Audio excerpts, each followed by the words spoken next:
I've always loved heist stories, on screen or on the page. The mastermind, the crew, the gulf between plans and execution, familiar beats with an irresistibly propulsive engine. So much so that when I'm planning something in work or in life that involves more than 3 people, I find myself drawn to the language of the heist.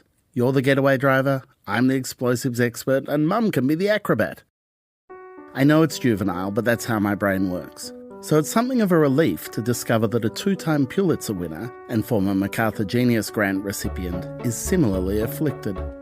And for Colson Whitehead, it's less about the slick, smooth operations and more about when the wheels come off. They're the Ocean's 11 ones where you're handsome, you're smart, and you have resources, and you pull it off, the very brilliant heist. The larger body, and that's what I was really sort of thinking of, is the heist that goes wrong. From Schwartz Media, I'm Michael Williams with Read This, a show about the books we love and the stories behind them.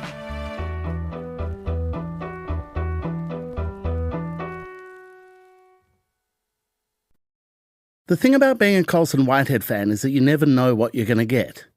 An autobiographical coming-of-age story might be immediately followed by a zombie novel. He'll write a non-fiction book about poker one minute and then a multi-award-winning epic about slavery and race in America the next. It's that last one, 2016's Underground Railroad, that cemented his status as a literary rock star. He won his first Pulitzer for it, and then became the first writer to ever take home the prize for successive novels, when he won again 3 years later for his follow-up, The Nickel Boys. If you haven't read them, do so. They are extraordinary. But how do you follow that kind of unprecedented success? The answer was his 2021 heist novel, Harlem Shuffle. It was this breezy, funny, energetic romp set in the 1960s, following Ray Carney, furniture salesman and fence, the man at the pointy end of the heist, whose job is to get the stolen wares out into the world and make sure everyone gets paid. The New York City of Harlem Shuffle was lively and rich. In its sequel, Crook Manifesto, which has just been released, the city is an altogether grimmer, grimier, more compromised place. I always thought it was a cliche when people are like, oh, the city is also a character in the novel. Like, Dublin and Ulysses, it's also a character. Halfway through Harlem Shuffle, I was like, all right, I guess the city's a freaking character. And so, Ray's fortunes are rising and falling, and so are the cities. And in the 1970s, the city is bankrupt, crime is at an all-time high, and that is the landscape. And so it was important for that to be in there. It was great to do the research. I was a very young kid in the early 70s, and I remember it just being gray and dirty, a glimmer of what it was like. So doing the research and trying to put myself into Ray Carney in the early 70s was really fun. For a writer that's never repeated himself, returning to the world he introduced in Harlem Shuffle gives Whitehead the chance to build on themes. He gets to track through the decades and ultimately understand more about his hero, Ray Carney. He wants to be an upstanding citizen, but has that voice in the back of his head saying, let's do some crimes. So we jump 6 years, and he's left the fencing business. He's a legit businessman. His store, furniture store, is doing fine. But of course, he has all these contacts from his old days. He needs Jackson 5 tickets for his daughter. His daughter's a teenager now, and the Jackson 5 are in the midst of an early success, touring with the Commodores, who Ray Carney has never heard of. And in order to get those tickets, he has to hit up an old colleague, a corrupt cop, and things escalate from there, sort of a bad lieutenant style. One of the delightful tensions, particularly in Harlem Shuffle, but coming through to Crook Manifesto for Carney, is that he's the son of a criminal. And part of his question to himself is whether you can escape those kind of echoes of the past. And can you tell us a bit about your conception of Big Mike Carney? He's a brutal guy and definitely an absentee parent, and Carney had to build himself up in high school and college, put himself through grad school. That was his model for manhood, and it's a violent, non-productive model of manhood, which he rejects. But then, of course, there is some of that inside of him. And so there are many forces that work upon Carney in the book. Sometimes it's race, it's class, and his upbringing, and then also his nature. He has a bit of big Mike Carney in him, and I think Pepper sort of recognizes that. And I think like seeing a bit of his old friend in Ray Carney, but also knows that maybe Ray's a better person than Big Mike was. Pepper's a fabulous character because one of the things when you traffic in crime as a writer is thinking about your characters and their relationship to things like guilt or kind of anxiety or self kind of awareness about the consequences of their actions. And as you say, Pepper gives you a chance to have someone who we get a bit more insight into what makes Pepper tick in Crook Manifesto. You give him a caper of his very own. Yeah, there are characters who return, like Zippo, who was an amateur pornographer in the first book, and then Pepper. I love Pepper from the beginning. One of the models, apart from various heist movies from the 50s and 70s and 60s, was Parker, a character in Richard Stark's 20-something series of crime novels. And he's a master criminal. He'd be a millionaire, except he has to associate with all these bums. And so every heist that he meticulously plans goes awry. And hopefully there's some of that in Pepper. I decided to give him a bigger showcase. He's a good foil for Ray. He allows us as presumably non-criminal types to see the crooked side close up. I like that you're working on the assumption that hopefully your readers are largely non-criminal types. Did you have after Harlem Shuffle people sidling up to you and being like, this is what you got wrong about being a fence? I'm not sure that they're that vocal about it. I've written books about elevator inspectors, and I've never met elevator inspectors, but I've had people who have met them and say, oh, I gave them the Intuitionist. And then a week later, the inspector comes back and says, I don't know what that guy was talking about. I try to get it right for me and then hopefully some other people. I'm not sure how actual safecrackers would agree with every single decision about my character. I like to think safecrackers are spending a lot of time on giving star ratings sure, for Amazon, books. He said this about this kind of safe and he's completely wrong. Yes, they stopped making that in 1945 and any bum could crack that. I do like that detail though. Like there are safes in Harlem Shuffle where you're very deliberate about how many hits with a crowbar or a sledgehammer it's going to take before it's going to give. This one's a 6 hit, this one's a 12 hit. Yes, and that's, and part of that is real research and part of it is getting into character. I have to imagine a guy has broken into a lot of these safe deposit boxes. Some are more formidable, some are easier. So I try to riff on that in a realistic way. One of the things I really love about these books is the relationship between Ray and his wife Elizabeth. I think it's a really kind of lovely, beautifully depicted marriage and a really important kind of counterweight to Ray's various kind of adventures and capers that he's going on. Can you talk a bit about the character of Elizabeth for us? Yeah, she comes from a more well-to-do family. Her parents are real snobs, and that's a factor in Harlem Shuffle. But she loves Ray and has been a great support and beacon for him as he's found his way through life.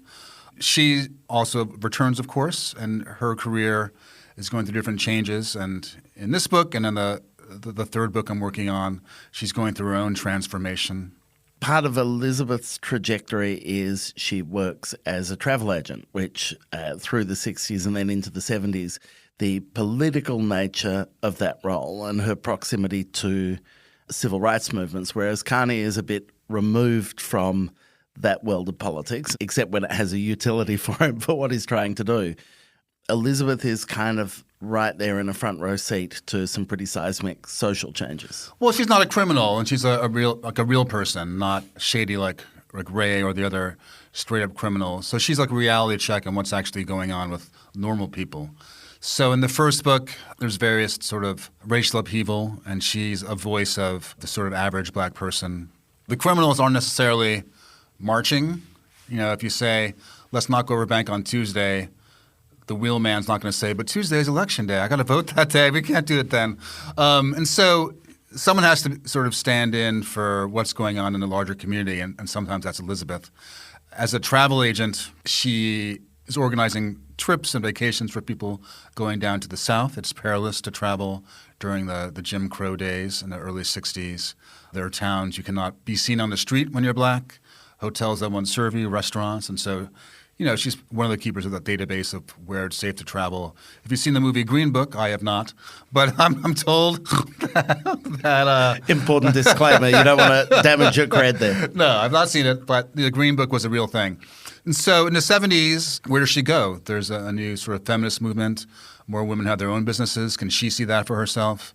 And so I'm tracing her change in consciousness also. It's not an embrace or rejection of criminality as in Ray, but of herself. Who is she as a person, as a mother, as a black woman? On that question of character, I mean, I'm interested when you make the kind of gear shift from a book like Underground Railroad or Nickel Boys to Harlem Shuffle or Crook Manifesto.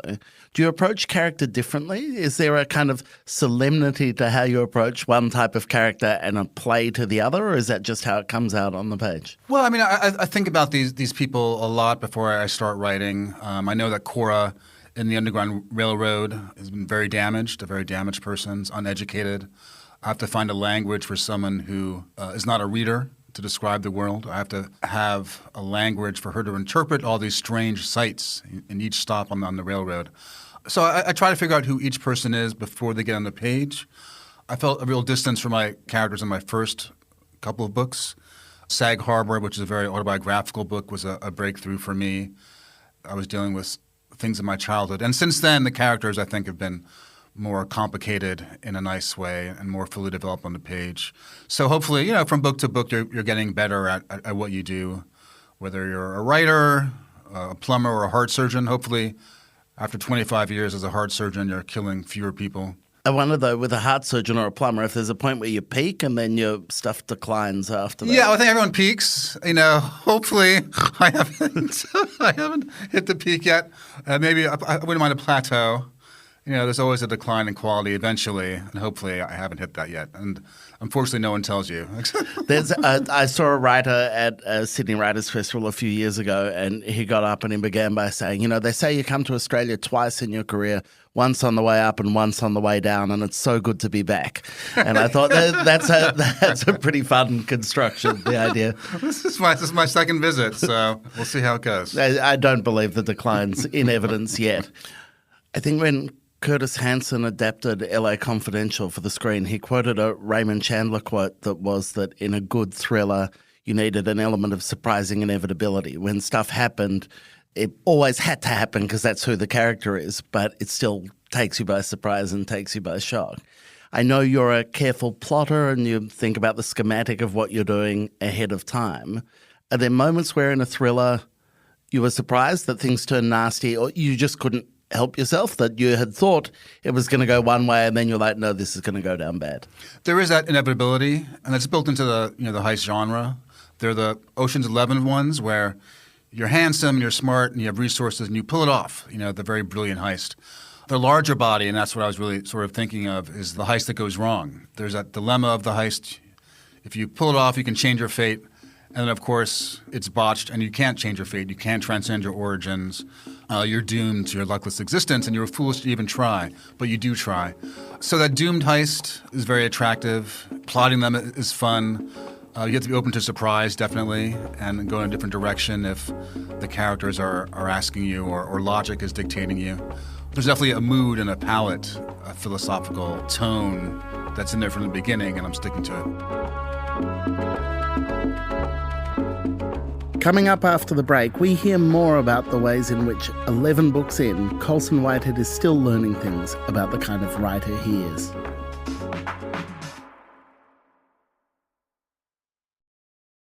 Welcome back. Today on the show, I'm talking with Colson Whitehead about his newest novel, the heist caper Crook Manifesto.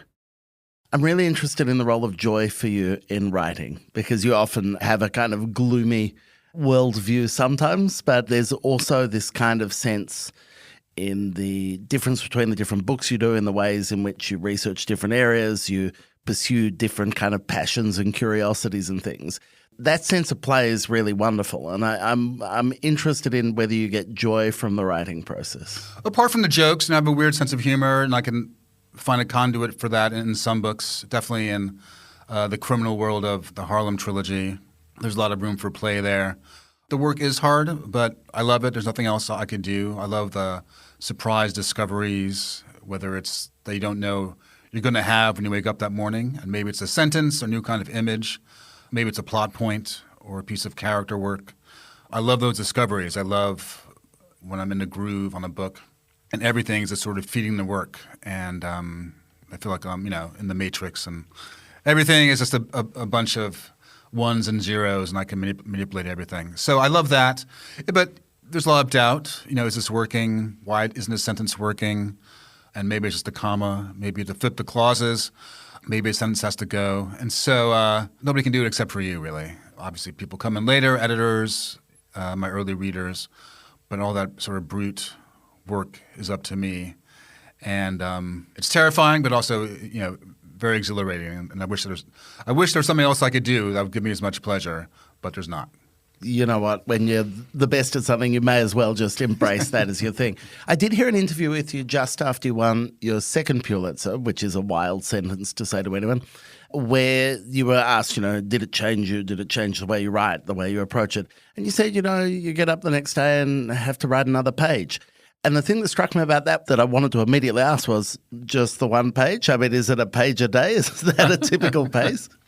For me, some people say you should write every day. It seems like an imposition on my lifestyle, frankly. But 8 pages a week is a good accumulation for me. I'm not slacking. I'm not going too fast. If I write 12 pages, that means that I'm spending the next week cleaning up some of the sloppier stuff. But 8 pages a week, I'm very, very nerdy. So 8 pages a week, that's 30-something a month. 10 months later, that's 300 pages. And that's a novel. You have to obviously stop on Thanksgiving so you're not like a jerk and hang out with your family.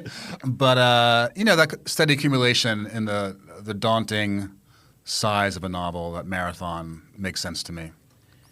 Do you read fiction when you're writing fiction, or do you instead immerse yourself in the kind of nonfiction that is of complementary kind of research? Yeah, the last couple of years, it's really just been nonfiction, memoirs of gangsters, New York stories. When I'm reading for fun now, it's people like Patrick Radden Keefe and David Grann, a journalist, who are busting out of their articles to write, some big nonfiction work. Yeah. I know that one of your kind of processes for yourself is about giving yourself permission to write certain things at certain times. I'm interested, do you reflect on the fact that your oeuvre, and I can't think of a less pretentious word to use than that, I'm so sorry, your body of work has given a new generation of writers permission to do things and conceive of themselves in ways they might not have? No, I think it's cool when people say that, particularly young black writers who do feel this duty to represent the community. No one's keeping track of you, and you should find the work that's compelling. And maybe that's a biography of Benjamin Franklin, who, as far as I know, had no association with the black community, but that's what you like. You should do that. If you write love poetry, if you write about gardening, that's what you should do. And I do have an interest in race and history, and sometimes that's there in some books and sometimes not. But I do feel like when I meet a young writing student and they say, oh, the Underground Railroad or Sag Harbor made me get over my own shit and allowed me to take some risks. Or if there's a student in an MFA program or writing program who gets something out of the Intuitionist and is not stuck in some sort of rigid, realistic mode of writing, I'm really glad. Yeah, no, that makes sense.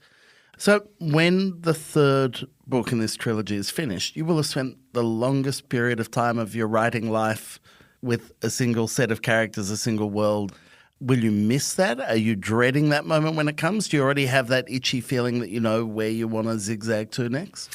I have an idea for a novel after this, but who knows when I'll get to it. I mean, I've never had a project where I love the characters and world so much that I wanted to continue. If I think about it, it's 1,100 pages of this one guy's life, 30 years in his life and his family and the life of the city. It's daunting, but also very, very exciting. So, the next idea can wait. Right now I'm definitely enjoying being in this world and trying to find the variation that makes Crook Manifesto different from the first book and then the third book different from the second, trying not to repeat some of the stories and find intriguing changes for his character over time. It may be too soon to say, you might not like to say at this point in the process, but presumably the third book will partly be dealing with a time and place that you have personal memories of. Will that change? Well, yeah, it's 1980s, and that's, my sort of formative years.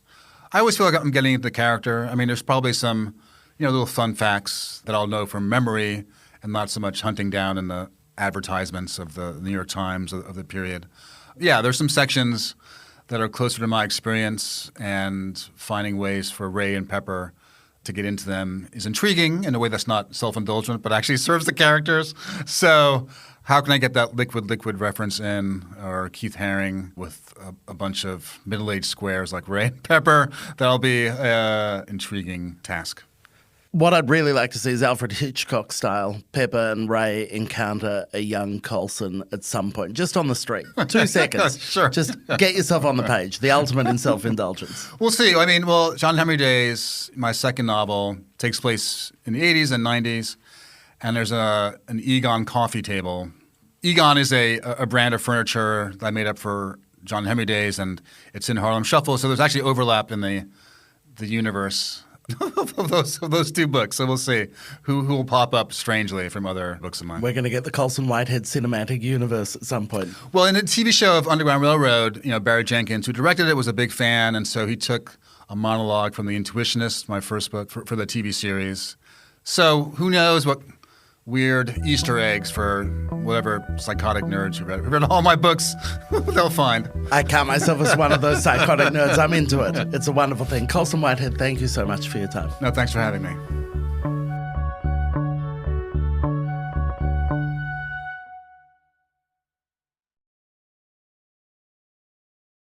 Before we get out of here, I wanted to tell you what I've been reading this week.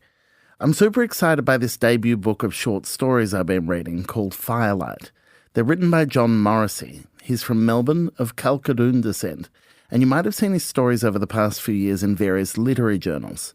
He was also in this terrific anthology of First Nations speculative fiction from a couple of years back that was called This All Come Back Now.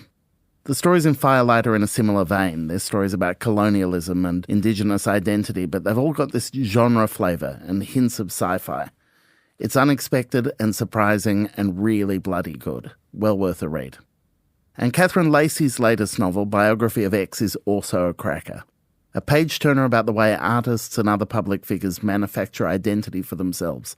Lies, betrayals, secrets, all the good stuff. It's all there. Anybody who read Nobody Is Ever Missing will already be hanging out for this one, and it doesn't disappoint. You can find these books and all the others we mentioned at your favourite independent bookstore. Or, if you want to listen to them, head to the Read This reading room on Apple Books at apple.com/read this. There's a link in our show notes.